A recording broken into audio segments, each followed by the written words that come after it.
बिस्मिल्लाहिर्रहमानिर्रहीम। अस्सलामुअलैकुम रहमतुल्लाहि वबरकातुहू। मैं हूं जमील अहमद जामी। सोचें कि कोई शख्स आपको आज से 850 साल पहले बताए कि अगली सदी में एक बादशाह आएगा जिसका नाम तैमूर होगा, उसके बाद बाबर आएगा, फिर शेर शाह सूरी, फिर अंग्रेज, फिर तकसीम, फिर एक जंग होगी जो ठीक 17 दिन चलेगी। आप कहेंगे ये नामुमकिन है, लेकिन ये सब हुआ है और ये सब पहले से लिखा हुआ था। और अब उन्हीं अशार में वो सतरें भी हैं जो आज के पाकिस्तान, आज के ईरान और आज की दुनिया के बारे में है। ये इत्तफाक नहीं है, ये एक अल्लाह के वली का वो कलाम है जो सदियों से एक एक लफ्ज सच्चा साबित होता आया है। लेकिन इस पेशगोई को समझने से पहले ज़रूरी है कि हम आज की दुनिया को उसकी असल शक्ल में देखें, क्योंकि जब आप दोनों को साथ रखेंगे तो जो तस्वीर बनेगी वो आपको सोचने पर मजबूर कर देगी। अभी दुनिया की सबसे ज़्यादा ज़ेर बहस खबर ये है कि अमेरिका की आबनाए हुर्मस पर नाकाबंदी का अमली असर इंतहाई महदूद रहा है। एक्सप्रेस न्यूज़, राइटर्स और AP समेत मुतादिद बैनुल-अक़वामी इदारों ने रिपोर्ट किया कि सिर्फ 24 घंटों में 20 से ज़ायद तिजारती जहाज़ आबनाए हुर्मुज़ से बगैर किसी रुकावट के गुजर गए। इब्तिदा में चंद जहाज़ों को वापस जाना पड़ा और अमरीकी इंतज़ामिया ने उसे अपनी कामयाबी करार दिया, लेकिन चीन, पाकिस्तान, हिंदुस्तान, जापान और दीगर बड़े ममालिक के तिजारती बेड़ों को रोकना अमली तौर पर मुमकिन नहीं था, क्योंकि ऐसा करने से उन ममालिक के साथ ताल्लुकात बराह रास्त मुतासिर होते। वाशिंगटन में तज्जियाकार अब ये सवाल पूछ रहे हैं कि अमेरिका एक ऐसी सूरत हाल में कैसे दाखिल हुआ जिससे निकलने का रास्ता पहले से तय नहीं था। आबनाए हुर्मज़ वो तंग आबी गुजरगाह है जो खलीज फारस को बहराए ओमान से मिलाती है और दुनिया की तेल की सप्लाई का एक बड़ा हिस्सा इसी रास्ते से गुजरता है। इसकी अहमियत का अंदाजा इस बात से लगाया जा सकता है कि नाकाबंदी की खबर आते ही आलमी तेल मंडियों में कीमतें हिल गईं। ईरान का मौक़िफ़ ये है कि ये गुजरगाह तमाम ममालिक के लिए खुली है, बशर्ते कि वो ईरान की मुकर्रर करदा शराइत के तहत मामलात करें और डॉलर के बजाय दूसरी करेंसी में तिजारत करें। यह मौक़िफ़ ईरान को एक अखलाकी बुनियाद फराहम करता है जो अमेरिका के पास नहीं है, क्योंकि ये गुजरगाह पहले खुली थी और इसे फ़ौजी मदाखलत ने मुतासिर किया। ईरान ने यह भी वाज़ेह किया कि अगर नाकाबंदी जारी रही तो बहरा अहमर को भी मुतासिर किया जा सकता है। बहरा अहमर वो आबी रास्ता है जो बाबुल मंदब से नहर सुइस तक जाता है और यही वो सबसे छोटा रास्ता है जो यूरोप और एशिया को तिजारती एतबार से जोड़ता है।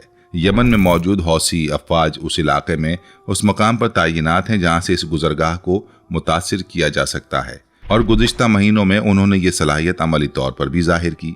ईरानी सदर ने अपने एक बाज़ाब्ता बयान में कहा कि ईरान को हथियार डालने पर मजबूर करने की कोई भी कोशिश नाकाम होगी और ईरानी कौम ऐसा कभी कबूल नहीं करेगी। इस पस मंज़र में चीन ने एक अहम कानून मंजूर किया है जिसके तहत चीन के खिलाफ इक़दामात में मुलव्विस गैर मुल्की अफराद, कंपनियों और इदारों की एक खुसूसी फहरिस्त तैयार की जाएगी और उन पर मुख्तलिफ नौइयत की पाबंदियां आयद की जाएंगी। चीनी सदर शी जिनपिंग ने 6 हफ्तों की खामोशी के बाद पहली बार ज़ाती बयान दिया, जिसमें कहा कि बैनुल-अक़वामी कानून का मौजूदा निज़ाम दबाव में है और ये सूरत हाल मज़ीद पेचीदगी की तरफ जा रही है। ये बयान इसलिए अहम है क्योंकि मई में उनकी डोनाल्ड ट्रंप से मुलाकात मुतवक्के है और इससे पहले चीन का ये मौक़िफ़ इख्तियार करना एक वाज़ेह सिफारती पैगाम है। डोनाल्ड ट्रंप ने एक बयान में ये तासुर देने की कोशिश की कि चीन आबनाए हुर्मज़ खुलवाने की कोशिश का हामी है और चीनी सदर उन्हें गले लगाने के मुंतज़िर हैं। चीन की तरफ से ऐसी कोई तस्दीक नहीं आई, बल्कि चीन का मौक़िफ़ ये रहा है कि ईरान के साथ अपने तिजारती मुआहदे हैं और चीनी जहाज़ आबनाए हुर्मज़ से बिला रुकावट आते जाते रहते हैं। ट्रंप अक्सर ऐसा एक तरफा बयानिया बनाते हैं जिसकी दूसरी तरफ से तस्दीक नहीं आती और ये इसकी एक और मिसाल थी। अब इस सारे मंजरनामे में पाकिस्तान का किरदार समझना ज़रूरी है। अमेरिका और ईरान के दरमियान पहले दौर के मज़ाकरात इस्लामाबाद में हुए और अब वाशिंगटन पोस्ट और AP समेत मुतादिद बैनुल-अक़वामी अखबारात ने रिपोर्ट किया है कि डोनाल्ड ट्रंप ने अपनी व्हाइट हाउस टीम की इस सिफारिश को मुस्तरद कर दिया है कि दूसरा दौर जेनेवा में हो। उन्होंने कहा कि ये मज़ाकरात पाकिस्तान में ही होने चाहिए। इस फैसले की वजह दोहरी है। अमेरिका के नुक्ते नज़र से पाकिस्तानी अस्करी क़यादत पर ट्रंप इंतज़ामिया का एतमाद है और वो उन्हें ईरान से मुताल्लिक मुज़ाकरात के लिए एक काबिल भरोसा राब्तेकार समझती है। ईरान के नुक्ते नज़र से पाकिस्तान इसलिए काबिल कबूल है क्योंकि पाकिस्तान ने ईरान पर हमले के लिए अपनी सरजमीन फराहम करने से इनकार किया था। अगरचे ईरान ये भी जानता है कि गैस पाइपलाइन मंसूबा अमरीकी दबाव की वजह से अधूरा रहा, लेकिन इन सब बातों के बावजूद पाकिस्तान दोनों फरीकों के लिए एक काबिल कबूल मुकाम है। जेडी वेंस ने इस्लामाबाद मुज़ाकरात में ईरान को 20 साल की जीरो अफजूदगी की पेशकश की, जिसके जवाब में ईरान ने 5 साल की पेशकश की। अब ट्रंप ने इस पेशकश से खुद को अलग कर लिया है। 2015 के JCPOA में ईरान ने 15 साल का वक्फा कबूल किया था, जिसमें महदूद अफजूदगी की इजाजत थी। ओबामा दौर के मुज़ाकरात कार रॉबर्ट मेले का कहना है कि ये काबिले जिक्र पेशरफ्त है अगर ट्रंप इसे समझ सकें। असल रुकावट पाबंदियों का खात्मा है। ईरान का कोरिया और कतर में फंसे अरबों डॉलर्स के फंड्स की वापसी भी दरकार है और पाबंदियों से अमली रिलीफ मिलने में भी कई साल लग सकते हैं। यूरोप में भी तब्दीली वाज़ेह है। स्पेन के वजीर आजम ने अपने 4 रोज़ा चीन दौरे के बाद सहाफ़ियों से गुफ्तगू में कहा कि इस वक्त दुनिया में मशरिक़ वुस्ता के बहरान का हल निकालने की सलाहियत रखने वाला सबसे बड़ा फरीक चीन है। गुज़िश्ता चंद हफ्तों में बरतानवी वजीर आजम Keir Starmer, German chancellor Friedrich Merz, Ireland और फिनलैंड की क़यादत सभी बीजिंग का रुख कर चुके हैं। दहाइयों से ये तासुर रहा है कि दुनिया के मसाइल का हल वाशिंगटन में है, लेकिन यूरोपीय क़यादत का ये बदलता हुआ रुझान इस तासुर पर एक बड़ा सवाल खड़ा कर रहा है। इटली की वज़ीर आज़म जॉर्जिया मेलोनी ने इसराइल के साथ 2006 से चला आने वाला दिफाई मुआहदा तजदीद करने से इनकार कर दिया, जिसके तहत इसराइल के लिए जाने वाला साजो सामान अतालवी बंदरगाहों से गुजरता था। स्पेन और इटली दोनों ने ईरान के खिलाफ ऑपरेशंस में शामिल अमरीकी जंगी तैयारों को अपने अड्डों से उड़ान भरने की इजाज़त देने से इनकार किया है। डोनाल्ड ट्रंप ने एक अतालवी अखबार को इंटरव्यू देते हुए मेलोनी को शदीद तनकीद का निशाना बनाया। ये वही मेलोनी हैं जिनकी वो पहले खुलकर तारीफ करते थे। ये तर्जमल पाकिस्तान को भी आईना दिखाता है कि जब किसी की ज़रूरत ना रहे तो रिश्ते कैसे बदलते हैं।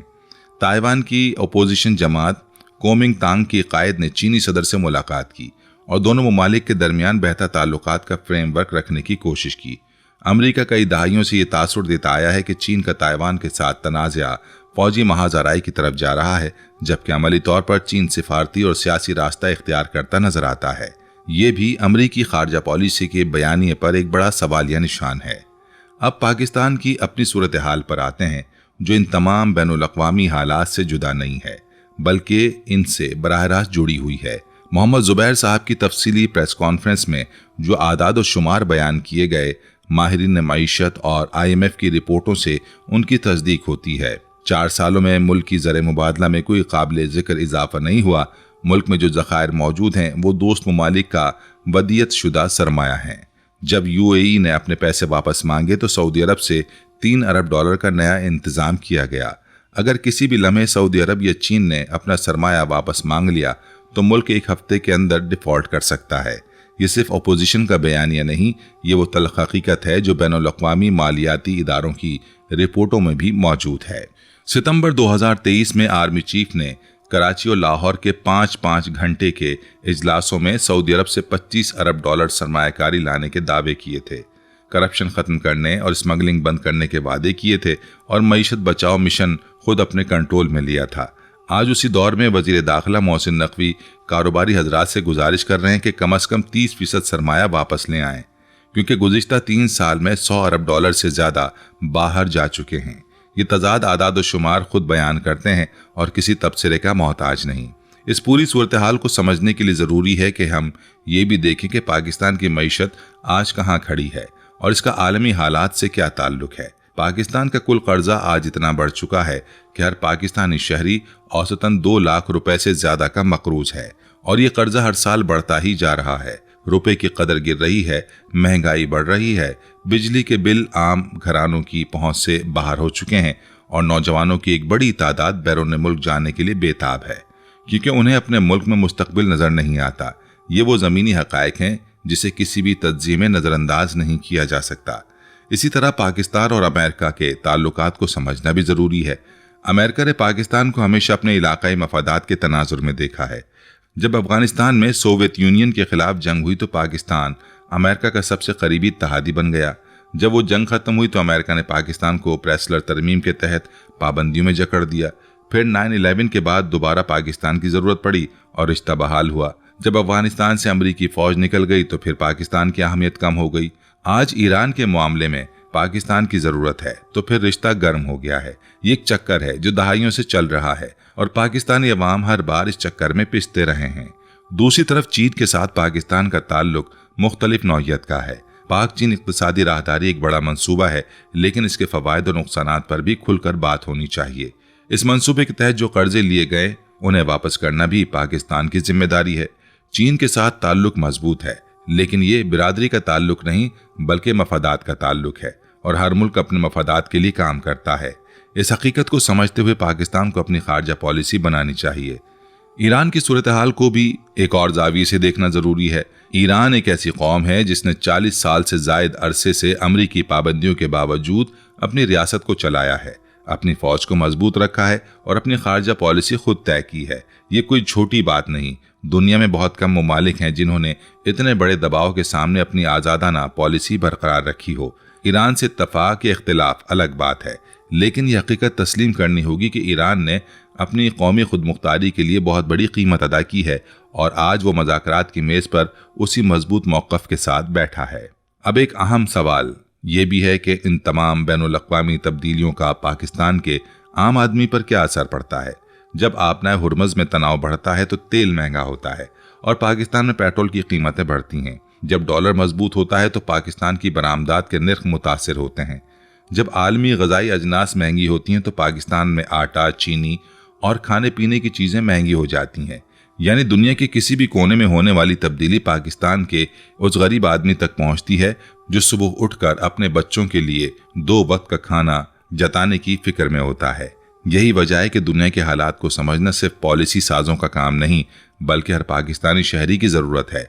सरमायाकार अपना सरमाया वहाँ लगाते हैं जहाँ सियासी इस्तेहकाम हो, कानून की हुक्मरानी हो और फैसला साजी का निज़ाम काबिल पेशगोई हो। दहशतगर्दी का चैलेंज अलग है। मौसमियाती तब्दीली से हर साल सैलाब आते हैं। अदालतों से इंसाफ के लिए अक्सर गैर रस्मी ज़राए की ज़रूरत पड़ती है। ये साख्ती मसाइल हैं जिनका हल किसी एक अपील से नहीं निकलता।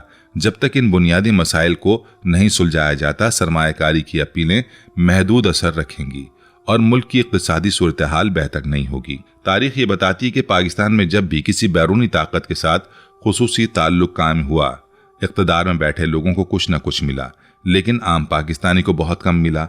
अयूब खान के दौर में, जनरल ज़िया के दौर में, मुशर्रफ के दौर में भी यही हुआ। डोनाल्ड ट्रंप हर शख्स और इदारे को अपनी मफादात के तनाजुर में देखते हैं।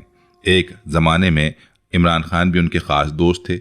वर्ल्ड इकनॉमिक फोरम में तारीफ होती थी, फ़ोन पर बात होती थी, लेकिन आज वही इमरान खान जेल में है। उनकी एक आंख की बसारत भी कम हो रही है। उनकी बहनें अडियाला जेल के बाहर गिरफ्तार हुईं और ट्रंप ने कभी उनका नाम नहीं लिया, क्योंकि अभी उनकी ज़रूरत ईरान के साथ डील है और इसके लिए मौजूदा क़यादत का ताउन दरकार है। पाकिस्तान तहरीक इंसाफ की तरफ से भी वो अमली इक़दामात सामने नहीं आए जिनकी तवक्को थी। ड्रोन हमले नहीं रुके, निज़ाम के खिलाफ कोई बड़ा अमली चैलेंज खड़ा नहीं हो सका और 50 दिनों से सियासी सरगर्मी भी महदूद रही। इमरान खान की आंख का मामला, उनके ख़ानदान पर होने वाला जबर, ये सब उसी कदर मामूल बन गया है कि लोग इस पर वो रद्द-ए-अमल नहीं दिखाते जो होना चाहिए। अगर इसका 10वां हिस्सा भी किसी दूसरी जमात के कायद के साथ होता तो पार्लियामेंट में शोर मच जाता। कानून की हुक्मरानी का कमज़ोर होना सिर्फ किसी एक जमात का नुकसान नहीं, ये पूरी कौम का नुकसान है। जब ये निज़ाम कमज़ोर होता है तो उससे हर शहरी मुतासिर होता है, चाहे वो किसी भी जमात से हो, पीपल्स पार्टी का हामी हो, मुस्लिम लीग का वोटर हो, तहरीक इंसाफ का कारकुन हो या किसी भी जमात से ना हो, एक घरेलू खातून हो या एक ट्रक ड्राइवर। कानून के बगैर सबकी ज़िंदगी मुश्किल हो जाती है। ये बात समझने की ज़रूरत है और यहीं वो बुज़ुर्ग याद आते हैं जिन्होंने 850 साल पहले ये सब कुछ लिख दिया था। हज़रत नेमतुल्लाह शाह वली रहमतुल्लाह अलैह ईरान के सूबा किरमान के शहर माहान से ताल्लुक़ रखते थे। उनके कसीदे में तकरीबन 2000 अशार बताए जाते हैं, जिनमें से 300 के करीब हम तक पहुँच सके। उन्होंने कलाम के आगाज़ में खुद फरमाया कि ये बातें मैं इल्म नजूम से नहीं कह रहा बल्कि ज़ाते बारी ताला की तरफ से देख रहा हूँ। हदीस मुबारका में है कि मोमिन की फिरासत से डरो क्योंकि वो अल्लाह के नूर से देखता है। कुरान करीम में भी अल्लाह ताला ने फरमाया कि अल्लाह अपने गैब पर किसी को मुत्तला नहीं करता सिवाय उस रसूल के जिसे वो पसंद फरमाए। औलिया किराम को जो इल्म मिलता है वो उसी इलाही फजल का एक परतौ है। यही वो बुनियाद है जिस पर सदियों से उनके कलाम को परखा गया और हर बार सच्चा पाया गया। उन्होंने फरमाया कि मुसलमानों के रहनुमा ज़ाहिर में तो अपनी कौम के साथ होंगे, लेकिन दरअसल दुश्मनों के मफादात को तरजीह देंगे। चोरों और डाकुओं के सरों पर दस्तार रखी जाएगी, नेक काम की तलकीन दुनिया से छुप जाएगी, जबकि धोखाबाजी और फरेब को हुकूमत का नाम दिया जाएगा। उन्होंने ये भी फरमाया कि मशरिक और मगरिब में हर तरफ रियाकारी रवाज पाएगी और ख़ास व आम के लिए फस्क व फुजूर मंजूर खातिर होगा। आज के पाकिस्तान में जहां 100 अरब डॉलर 3 साल में बाहर जा चुके हैं और बंद कमरों में फैसले होते हैं, ये सतरें हर बाशऊर शहरी को सोचने पर मजबूर करती हैं। उन्होंने तुर्की, चीन और ईरान के मिलकर एक तरफ होने का जिक्र किया। चित्राल, नांगा पर्वत, गिलगित और तिब्बत के इलाकों का जिक्र किया जहां से आज पाक चीन इक़्तिसादी राहदारी गुजरती है, और पहाड़ों और जंगलों से उठने वालों का जिक्र किया जो आज के हौसियों की शक्ल में दुनिया के सामने हैं। ये सब पेशगोइयां अपनी जगह पर हैं, लेकिन इनका सबसे अहम पैगाम मुश्किलात की खबर नहीं बल्कि रोशनी की बशारत है। उन्होंने फरमाया कि अल्लाह ताला का फजल पाकिस्तान के मुसलमानों पर होगा, मुल्क का पासबान जाहिर होगा और दीन की हिमायत करने वाला आएगा। आखिर में उन्होंने खुद अपने आप से मुखातिब होकर फरमाया कि ऐ नेमतुल्लाह शाह, खामोश हो जा, रब के राजों को जाहिर ना कर। यानी उन्होंने इतना कहा जितना कहना था और बाकी का फैसला हमारे आमाल और अल्लाह की मईशत पर छोड़ दिया। और अब इन तमाम बातों को यकजा रखकर देखें तो एक बुनियादी सवाल उभरता है, पाकिस्तान इस वक्त जो किरदार अदा कर रहा है, क्या इससे पाकिस्तानी अवाम को कुछ मिलेगा या सिर्फ चंद अफराद के मफादात पूरे होंगे? ये सवाल न सियासी है न जमाती, ये कौमी सवाल है जो हर शहरी को खुद से पूछना चाहिए। कुरान मजीद में अल्लाह ताला ने फरमाया कि अल्लाह किसी कौम का हाल तब तक नहीं बदलता जब तक वो खुद अपना हाल बदलने का इरादा ना करे। पाकिस्तान की कहानी अभी ख़त्म नहीं हुई। तैमूर आया और गया, अंग्रेज आए और गए, 1947 की तकसीम हुई और फिर भी पाकिस्तान कायम रहा। 1971 का हादसा हुआ, फिर भी ये मुल्क खड़ा रहा। अल्लाह के वली ने इस मुल्क को ख़त्म होते नहीं लिखा था, बल्कि उन्होंने मुश्किलात के बाद अल्लाह के फजल की बशारत दी थी। लेकिन वो बशारत तमाशाइयों के लिए नहीं है, वो उन लोगों के लिए है जो अपनी जगह पर खड़े रहते हैं, सवाल पूछते हैं और जुल्म पर खामोश नहीं रहते। 850 साल पहले एक अल्लाह के वली ने आज की ये कहानी लिखी थी। अब आप पर है कि आने वाली नस्लें इस कहानी का कौन सा बाब पढ़ें और याद रखें कि तारीख उन लोगों को याद रखती है जिन्होंने कुछ किया, न उन लोगों को जिन्होंने सिर्फ देखा और खामोश रहे। और सबसे बड़ा सवाल यह है कि जब हिसाब का दिन आएगा तो हम अल्लाह को क्या जवाब देंगे कि हमने अपनी कौम और अपने मुल्क के लिए क्या किया। पाकिस्तान तहरीक इंसाफ की बात करें तो ये समझना ज़रूरी है कि इस वक्त पाकिस्तान की सियासी फ़ज़ा किस कदर पेचीदा है। एक तरफ अमेरिका और ईरान के मुज़ाकरात की मेज़बानी से मौजूदा क़यादत की पोजीशन मजबूत हो रही है, दूसरी तरफ मुल्क के अंदर सियासी आज़ादियाँ महदूद हैं, मीडिया पर पाबंदियां हैं और अपोजिशन को निज़ाम हुकूमत के खिलाफ अपनी आवाज़ उठाने में अमली रुकावटों का सामना है। इमरान खान की बहनों का अडियाला जेल के बाहर पहुंचना और फिर गिरफ्तार होना इस बात की अलामत है कि सियासी जिद्दोजहद अभी जारी है और उसमें बहुत बड़ी ज़ाती कुर्बानियां दी जा रही हैं। नौजवानों ने पाकिस्तान तहरीक इंसाफ में जो उम्मीदें लगाई थीं वो अभी जिंदा हैं, लेकिन मायूसी भी बढ़ रही है। आगे क्या होगा ये वक्त बताएगा, लेकिन ये बात तय है, पाकिस्तान का सियासी मंजरनामा आने वाले महीनों में मजीद बदलेगा। अब अगर हम इन तमाम दाखिली और खारजी हालात को एक साथ रख कर देखें तो एक बात वाज़ेह होती है कि पाकिस्तान इस वक्त तारीख के एक नहायत अहम मोड़ पर खड़ा है। आलमी ताकतों का तवाज़ुन बदल रहा है। अमरीकी एकतरफा बालादस्ती को चैलेंज हो रहा है। चीन एक नई आलमी ताकत के तौर पर उभर रहा है। यूरोप अपनी खारजा पॉलिसी पर नजरसानी कर रहा है।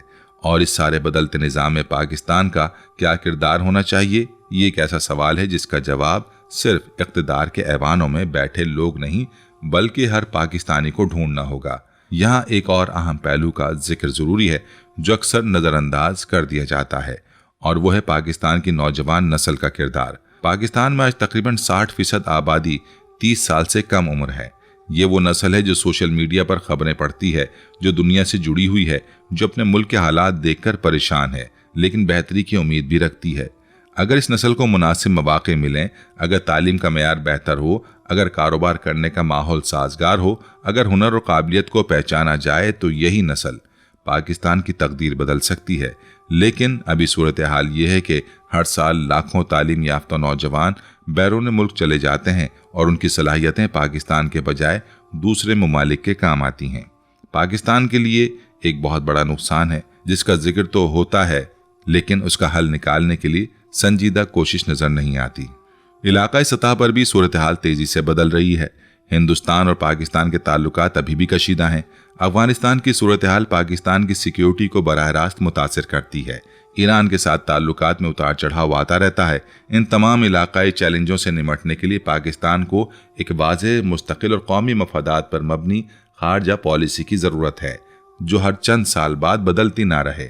किसी भी मुल्क की खारजा पॉलिसी उसकी दाखिली इस्तेहकाम और इक़्तिसादी ताकत पर मुनहसिर होती है, और जब तक पाकिस्तान का घर अंदर से मजबूत नहीं होगा, बाहर की दुनिया में उसकी आवाज़ उतनी मजबूत नहीं होगी जितनी होनी चाहिए। इन तमाम हालात में एक बात जो सबसे ज़्यादा उम्मीद देती है वो ये कि पाकिस्तानी अवाम का शऊर बढ़ रहा है। लोग सवाल पूछने लगे हैं, मीडिया पर पाबंदियों के बावजूद सोशल मीडिया के जरिए आवाज़ उठाने लगे हैं, और ये समझने लगे हैं कि उनके मुल्क के मसाइल का हल बाहर से नहीं आएगा, बल्कि उन्हें खुद मिलकर ये रास्ता निकालना होगा। ये बेदारी ही का वो पहला कदम है जिसके बारे में कुरान में फरमाया कि अल्लाह किसी कौम का हाल तब तक नहीं बदलता जब तक वो खुद अपना हाल बदलने का इरादा ना करे। आखिर में ये भी कहना ज़रूरी है कि पाकिस्तान के हालात चाहे जितने भी मुश्किल क्यों ना हो, ये मुल्क अपने वजूद के 70 साल में बहुत से बड़े बहरानों से गुजर चुका है और हर बार खड़ा हुआ है। इस कौम में सलाहियत भी है और जज्बा भी। ज़रूरत सिर्फ इस बात की है कि ये सलाहियत और ये जज्बा सही समत में इस्तेमाल हो।